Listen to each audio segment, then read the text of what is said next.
Hi, I'm Carla. Thanks for joining me. Currently, I am overcoming a little bit of a chest infection.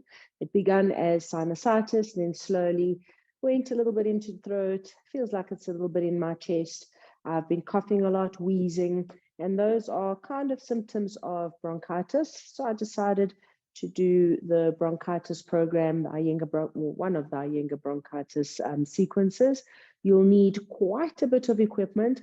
There is a little bit of restorative poses involved, so a lot of them are supported. You need a bunch of bolsters, cushions. I've got foams, blankets. I've got 3 bricks, a chair, a bench. You need it all for this practice. So take a moment to go and grab as much of your Iyengar gear as possible, and then I'll meet you back on the mat. Welcome back. We are beginning today's program in Shavasana. In Shavasana, you're going to take a bolster and place it lengthways on your mat. If you do have an upper respiratory tract infection, oftentimes, I know mine started with allergies, so oftentimes there's a lot of sinusitis, there's postnasal drip, so it's very uncomfortable in the chest and the throat, and it also causes you to cough a lot. So we're beginning today in Shavasana with the head bandaged. You want to have a folded blanket to support your head and your neck. The bolster is going to go lengthways along your spine, and we're going to spend about 3 minutes here. So make sure you really place yourself well and centered on the bolster. And when you come in to it, extend the spine and release the buttocks away from the foot. So taking the bandage, don't have it too tight. You're just going to wrap it around your forehead, getting the eyes in also so that the eyes are sealed shut. Just tuck it in gently where it's not going to feel uncomfortable for you. And then come to lie down. Make sure that the blanket supports the head and the neck. So the neck is long. Release the shoulders away from the ears. Chest is nice and open here. Making sure that the flesh of the back body is completely released away, and extend the legs. Once you've extended the legs, just settle yourself down. Feel that you're able to just release any tension in the body. There's a quietness in the head because of the bandage. So just enjoy this quiet stillness. Completely relax your body, releasing any tension. The bolster is supporting you so that the chest is well opened. And just take smooth, quiet inhalations and exhalations here.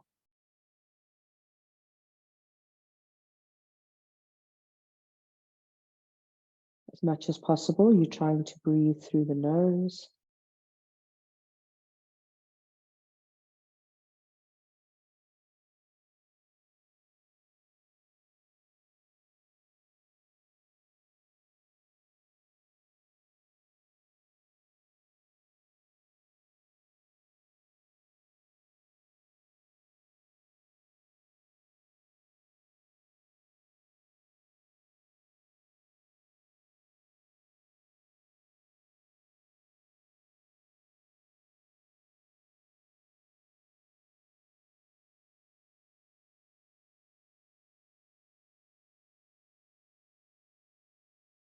Shavasana also gives you time to just bring your focus towards the internal space, being with your body, with your breath on your mat.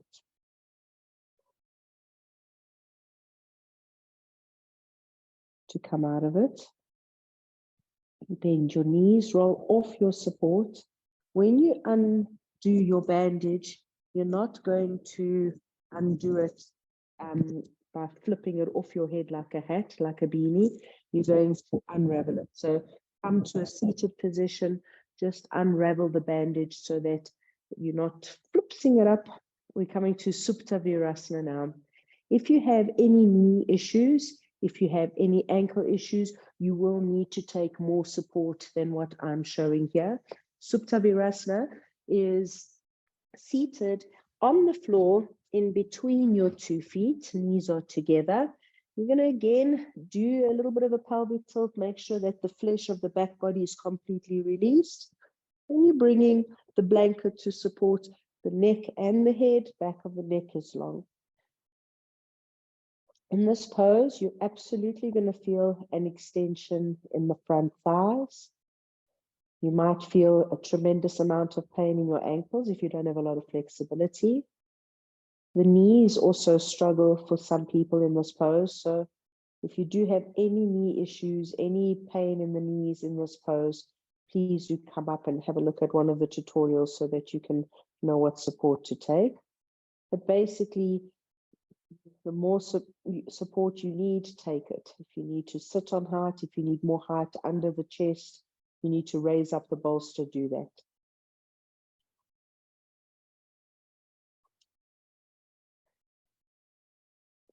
So just come to your breath in Supta Virasana.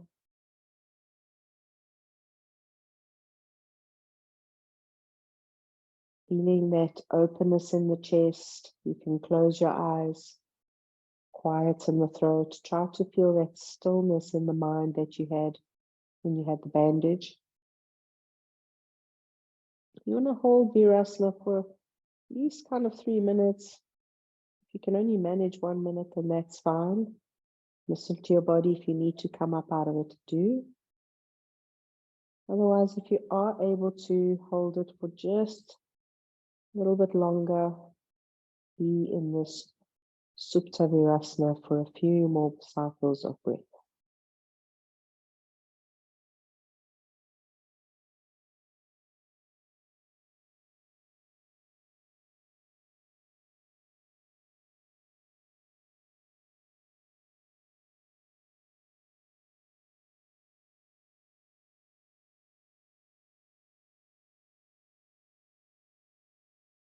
When you want to come up, place your hands on the floor, your elbows on the floor, push into the hands to come up.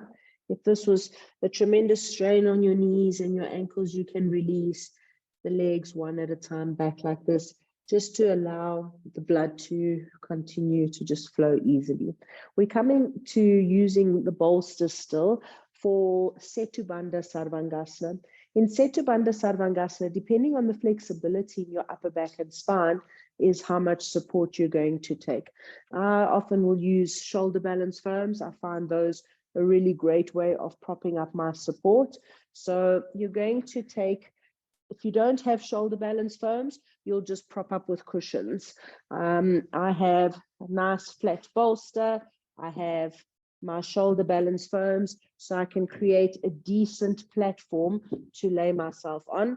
And to give you a little bit more height, you actually want to place a little bit more support on top, so that you've got that elevated support for Setubandha Sarvangasana. Yeah, so you can also use a bench. You can use your straps to hold it together if you're uncertain whether they'll stay together or not, but find that length of the spine centered on the support. Keep your feet on the floor. Then you're going to push yourself. Just be sure you don't strangle yourself with your t-shirt. Lengthen the back of the neck and rest the top shoulder onto the floor. Turn the palms to face up to the ceiling, and then extend the legs one at a time, coming to Setubandha Sarvangasana. In Setubandha Sarvangasana, you've got a wonderful openness in the chest. You have the diaphragm here is released. And just take a few breaths. If you want to tie your thighs together, you can. But if you're able to release the legs without any strain or tension, then that's perfect. Make sure that there's no arching, deep arching in the back. You want to keep that back spine nice and long. here with the length in the chin, this neck, that chin lock, Jalandhara Bandha. Very good for the endocrine system, this pose.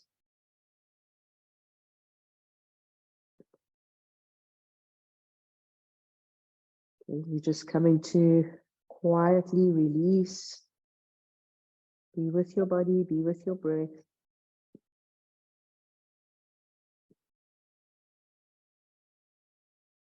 Just allowing the shape of the pose to have its effect on the body.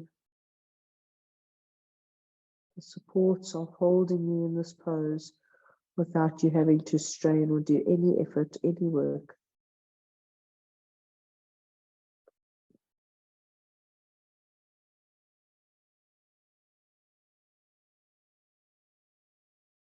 Just a few more cycles of breath here.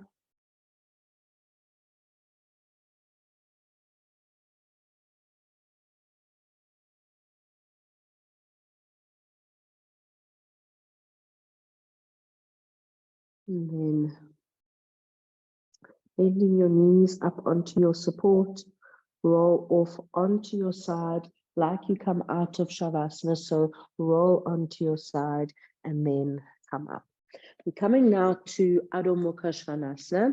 Adho Mukha Svanasana, at first we're going to do with supports. You want your hands elevated on bricks. So you're going to make sure that you've got some support for the bricks so that they don't slip out from underneath you. And taking them up against the wall is absolutely perfect. So 3 bricks, 2 bricks for your hands. Keep the bricks shoulder distance apart. You want to have the base of the palm just off the edge of the brick so that it doesn't slip. And you're not gripping the brick. You extend the hands as you would for downward facing dog, Adho Mukha Svanasana. And the 3rd brick is for your head. Place the hands, turn the toes under, and as you exhale and release, just see, am I able to get my head to come to this brick, or do I need a little bit more height? With the head supported, just take a few breaths here. Keep the legs strong, sides of the body nice and long and open. Armpits are open so you can breathe into the sides of the chest. You took a massive amount of height for your head. As the pose kind of deepens, you might be able to drop your support.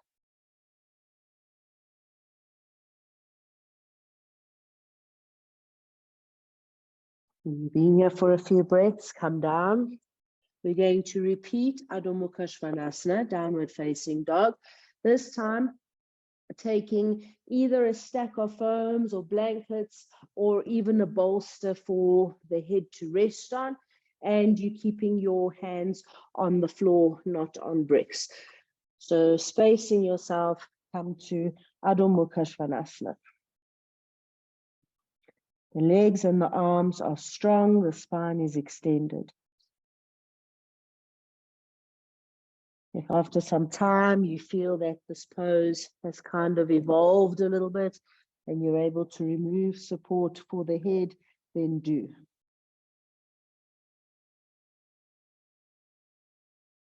Keep the legs strong, the spine fully extended, sides of the body nice and open, armpits open, breathing.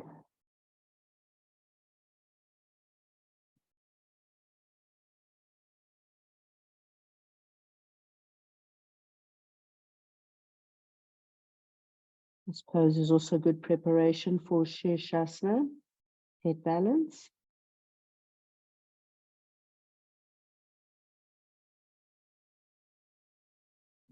Coming down onto all fours now. You want to take a blanket. If you do Sirsasana, you're going to do it with support of a blanket, support of a wall if you need. If you do not do Sirsasana, don't begin it now. You're going to repeat downward dog a few times, resting a few breaths in between, and then repeating downward facing dog again.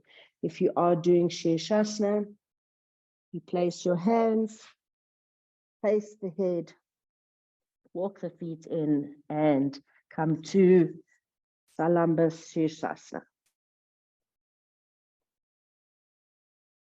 You want to keep that same openness and length in the sides of the body. So press into the forearms, lifting the upper arm off the forearm.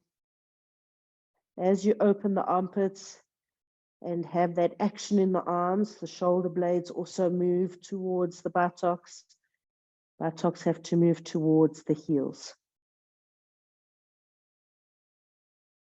Just keep coming to the base, making sure that with the support structure of the arms, that the neck is extended. Keep breathing. Keep the front thighs lifting up to the ceiling, the buttocks lifting up to the ceiling. You want to build Sirsasana into however long your Sirsasana is comfortable, feels balanced and light. At any point, if you feel lightheaded or dizzy, if it feels heavy and you can't keep that balance, come up, or rather come down. And especially if you are struggling with a cold, sometimes it's difficult to breathe in this pose. Your nose gets really blocked. So again, come down whenever you need.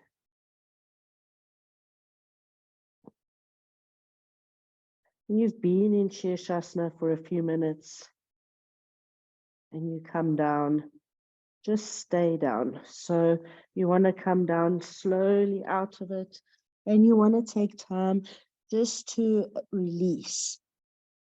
So rest your head either on your arms or on your blanket, and just come to like an Adho Mukha Svanasana shape.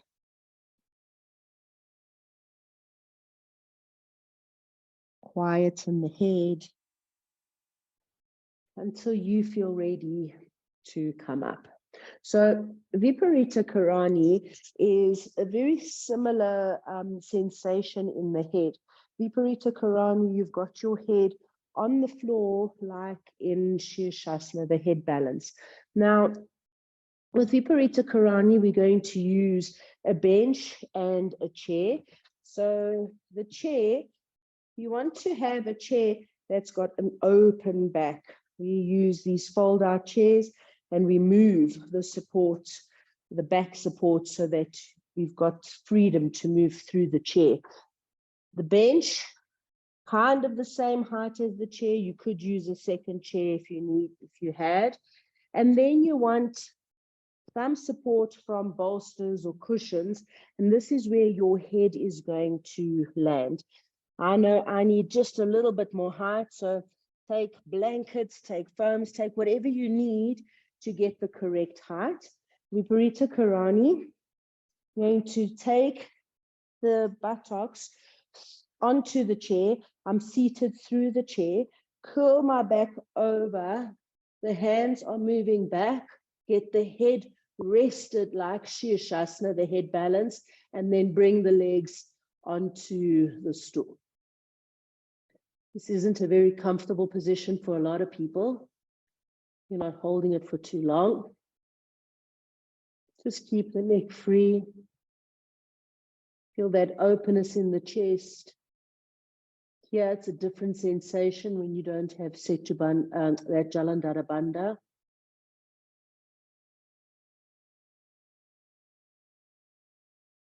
It makes you feel nauseous or dizzy in any way, you can come up. Otherwise, keep the eyes gently open, the gaze soft. Breathe.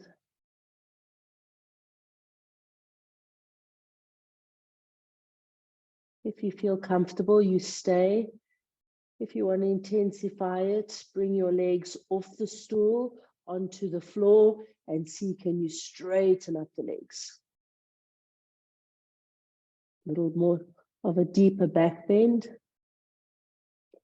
little bit more of a classic Viparita Dandasana shape.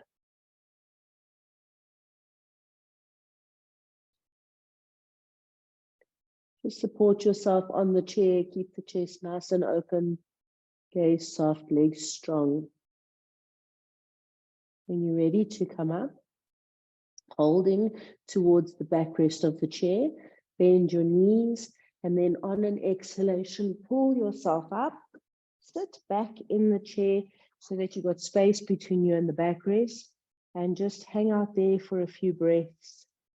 You can cross your arms on the backrest, just trying to catch your breath, especially if you've been struggling, and you do want to just give yourself a little bit of a chance for everything to feel normal again. We're coming now to Ustrasana.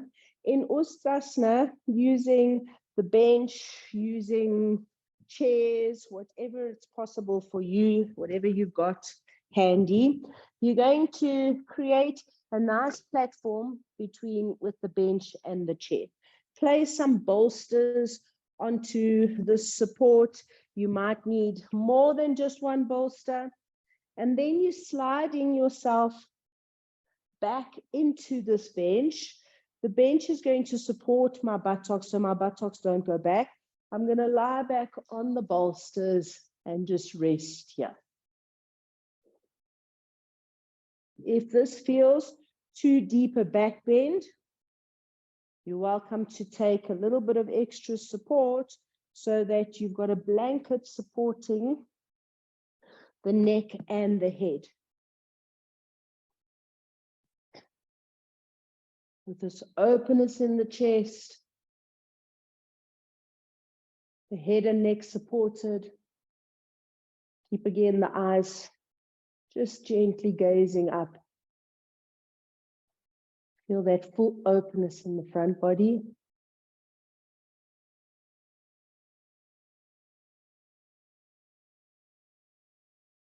Back is supported, so you're able to keep this openness just for a little bit longer.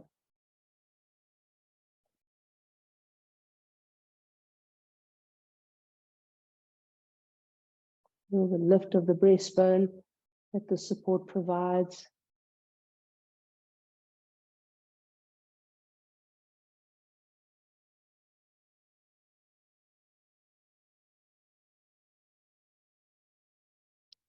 Using your hands on the bench for support, push yourself up. You can come out of the support, and to release, just sit on your haunches. Just let everything be quiet.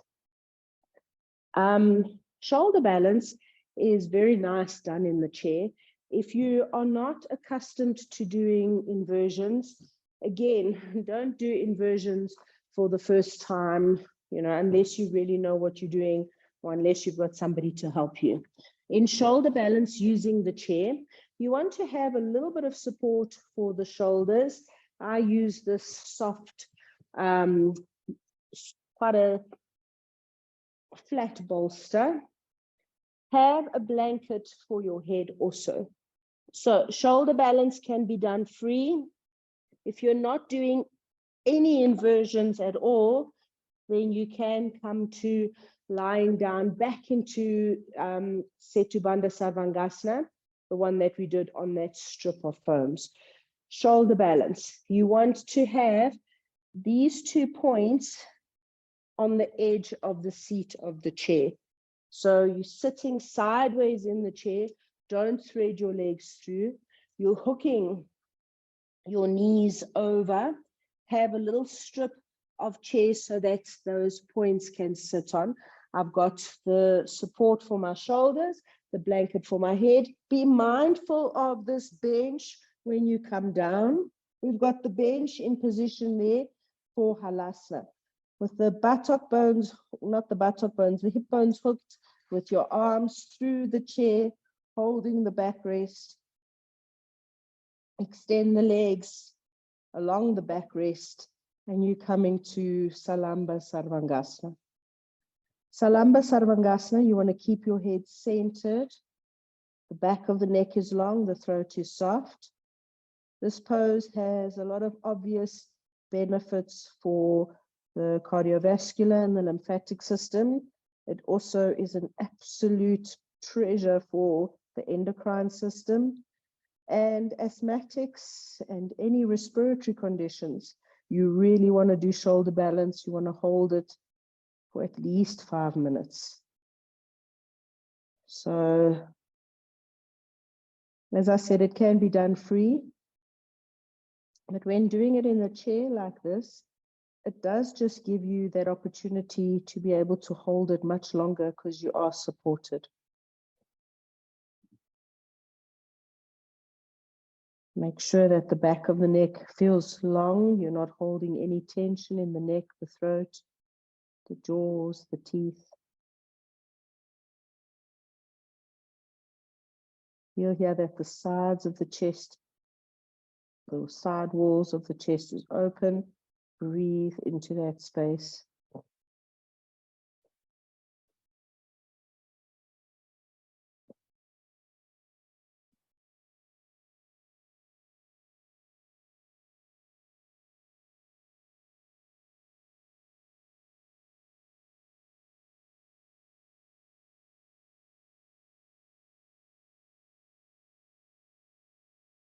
Iyengar Yoga, when we come to shoulder balance, we usually will come into it from Halasana, and then using a strap to support the elbows from splaying. This is now going to be a supported Halasana. So you can unhook your arms from the chair. Don't slide off the support. You want to take your buttocks off the chair and bring your legs over onto the stool. So once the legs are supported, you keep your hands anywhere where they're comfortable.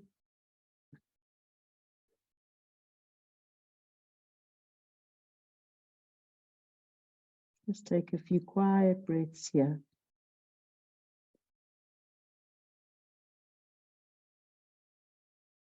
Close your eyes.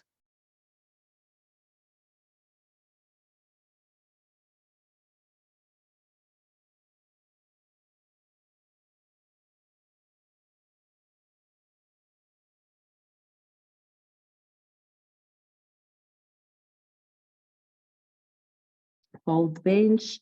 Just slide or take the legs back to the chair. You're going to now just slide your body down off the support. Roll onto the side, being mindful of where the chair and the bench are so that you can come up safely without knocking anything out. So Salamba Sarvangasana, shoulder balance, is a lovely pose done in the chair. And we're now going to repeat Setubandha Sarvangasana. Setubandha Sarvangasana, again, it's the supported one. You can take the supports that you have to create a length for your body to rest on. The body needs to be supported right from the base of the shoulder blades towards the feet. The shoulders come onto the floor. So once you've got your platform set up, lie down lengthways on the bolster, glide, back of the neck is long, shoulders stay on the floor, palms face up to the ceiling, and just bring your legs onto your support. Again, you'd like to tie your legs together, you can take a strap around the mid-thigh, around the mid-calf too. Ideally, my feet shouldn't be dangling.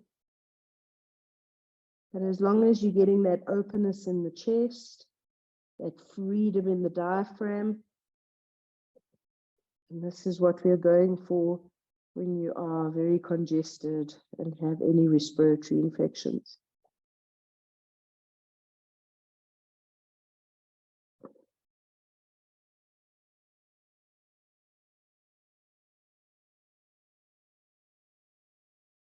Close your eyes. Just find a smooth rhythm to your breath.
Start to bring your attention back to your breath.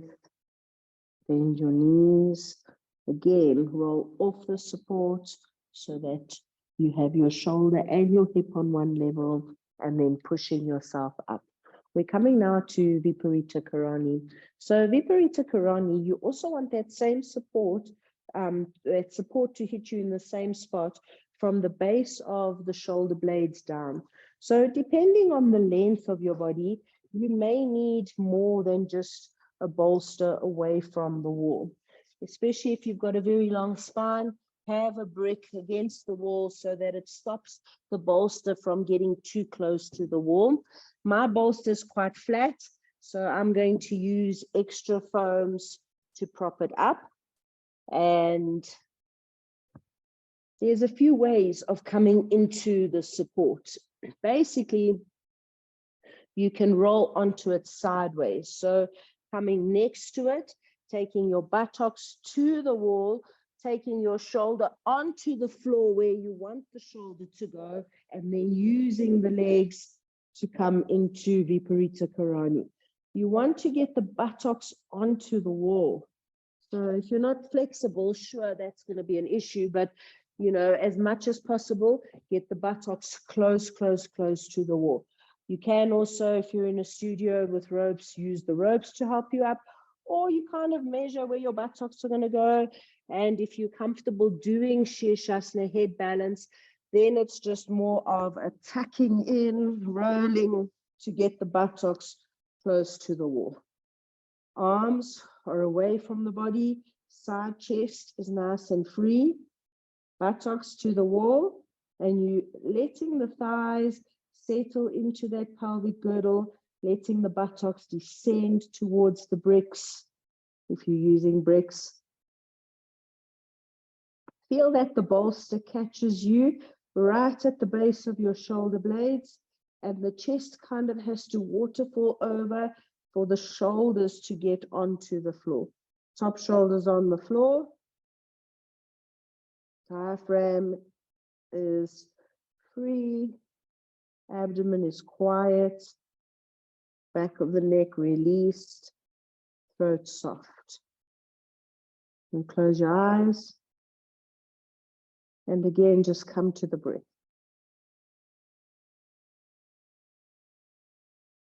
So even when you're congested, you just want to still work with that sort of intense conscious breath so that you can keep your oxygenation levels where they should be.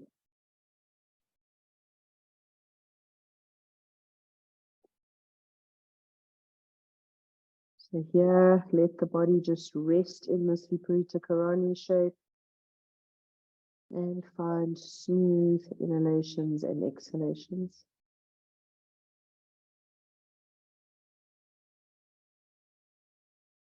Viparita Karani is also a wonderfully restorative pose for the heart. Great for the lymphatic and the cardiovascular system.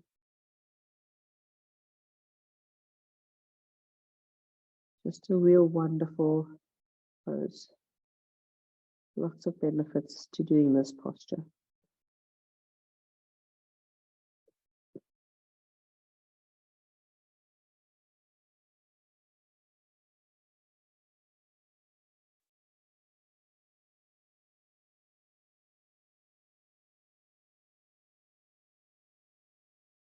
If you feel any discomfort in the back body, you come out of it.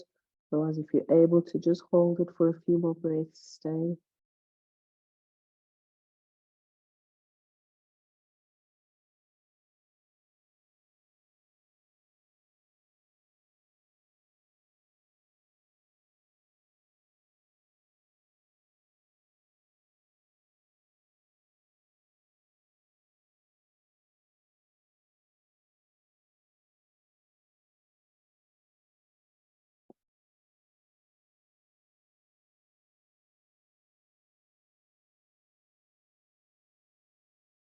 Come out of it, bend your knees, roll off the bolster onto your side, push up, and up you come.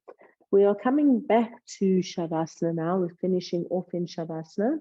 In Shavasana, you can take the bolster for support as we had at the beginning of class, and the blanket to support your head and your neck. And all other supports you can set aside.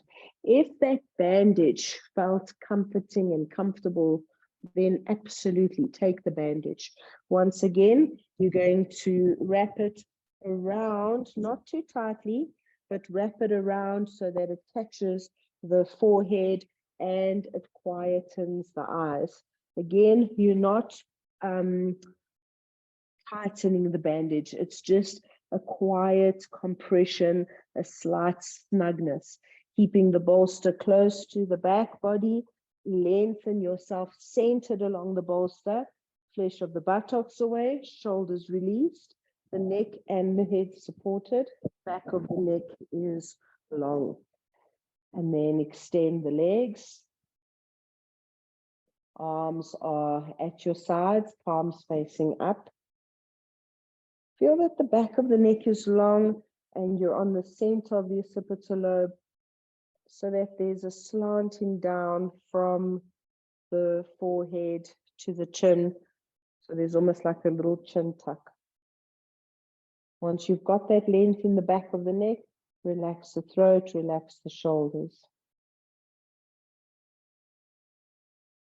You want to completely come to a point where you feel released.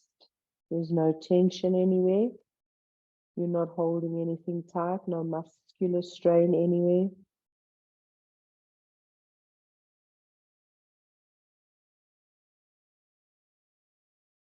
Soften the skin of the face. Mouth is quiet, the tongue is relaxed. Just breathing gently in and out of your nose. Each exhalation, just release. Let go from your shoulders to your fingertips. Release any tension in the chest, the abdomen, the hips. Release from the very root of the thighs to the toes. Just let go.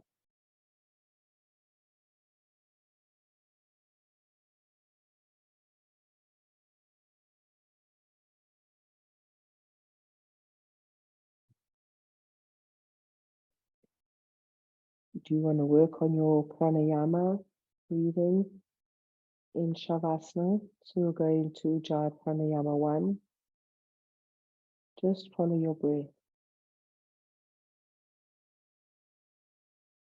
Observe the inhalations, the exhalations. Each time you breathe in, feel the fullness in your chest. Each time you breathe out, feel that complete release in the shoulders and the abdomen. Just follow your breath. The cycle is an inhalation, pause, an exhalation, and a pause. As you inhale, feel that breath filling up the lungs. There's a pause at the top of the inhalation as the breath turns around. And then feel that fullness of your exhalation. At the end of each exhalation, notice that gentle pause there also. Ujjayi Pranayama 2 is when you're trying to deepen your exhalation.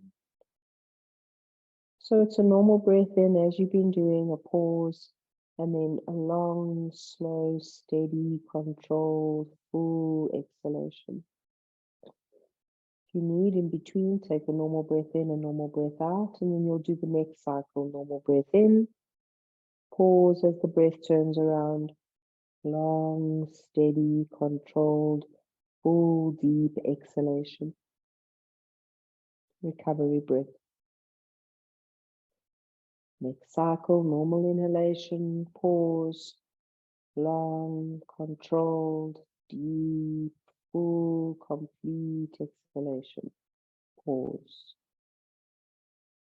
Take a recovery breath in between before you continue with these cycles of Ujjayi Pranayama number 2. So Ujjayi Pranayama 2, you're taking normal inhalations and these extended, full, profound exhalations.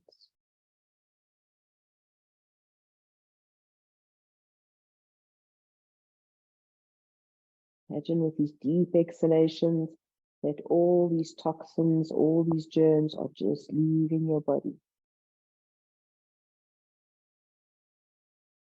Each exhalation, let go of all that your body no longer needs. Let that exhalation feel like a cleansing process.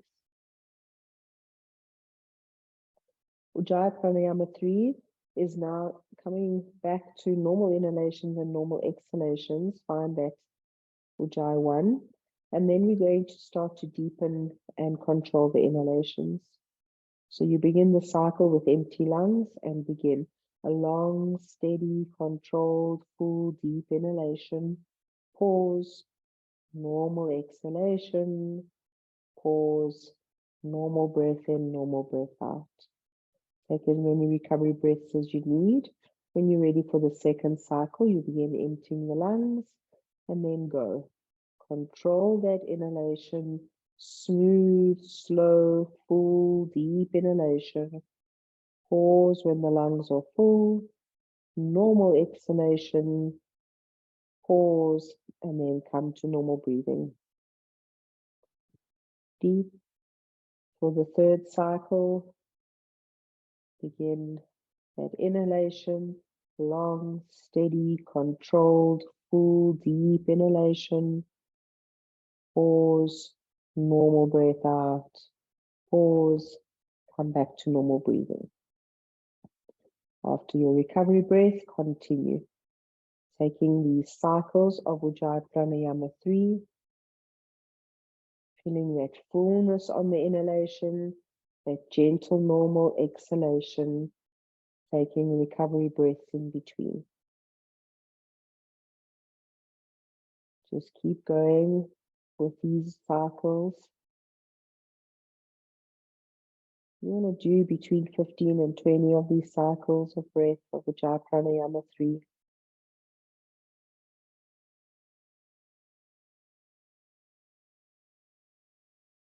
Inhale to the fullest capacity of your lungs, but without causing hardness or strain. Be mindful to keep quietness in the neck, throat, jaws, the shoulders. No tightness there. So work to within your capacity, but pushing to that capacity without any nervous tension or strain.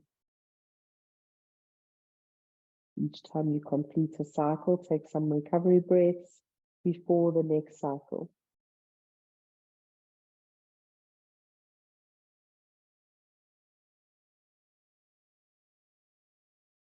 Once you become proficient, you don't have to take the recovery breaths. You're going to come back to normal breathing now, normal inhalation and exhalation. And Ujjayi Pranayama 4, full inhalations, full exhalations. So beginning on empty lungs, take a long, slow, steady, full controlled breath in, pause, and then a long, slow, steady, full controlled breath out, pause. Recovery breath in and out, and then again, long, steady, controlled, full, deep inhalations, pause, exhale that breath slowly with control, extending that exhalation, emptying the lungs completely, and then pause, normal breath in and out. So you're going to continue with cycles of Ujjayi Pranayama 4. Here you have full, long, deep inhalations as well as exhalations. Being mindful of the pauses during the cycle of breath. And at the end of each cycle, taking 1 or 2, or however many recovery breaths you need, that you can keep that nervous strain away. Just feeling that full capacity of your lungs on the inhalation, emptying the lungs completely on the exhalation, letting go of any toxins with that breath. Just continue taking these deep cycles of Ujjayi Pranayama 4 to your own capacity, taking however many recovery breaths you need.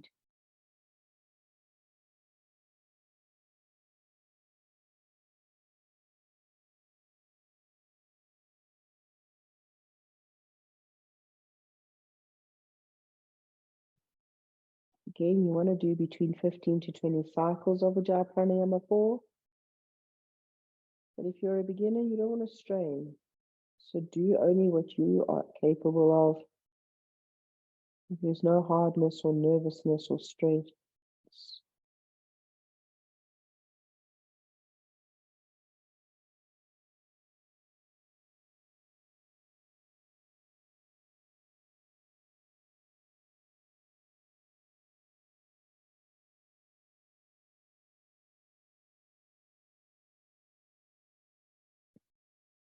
Once you've completed the last cycle, at the end of that exhalation, just come to normal breath.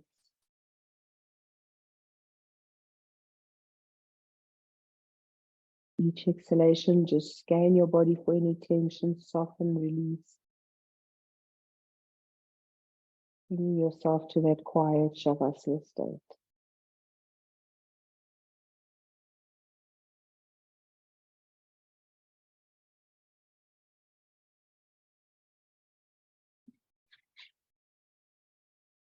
A few quiet, still, soft moments in Shavasana.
If your mind has strayed, bring your attention back to your breath.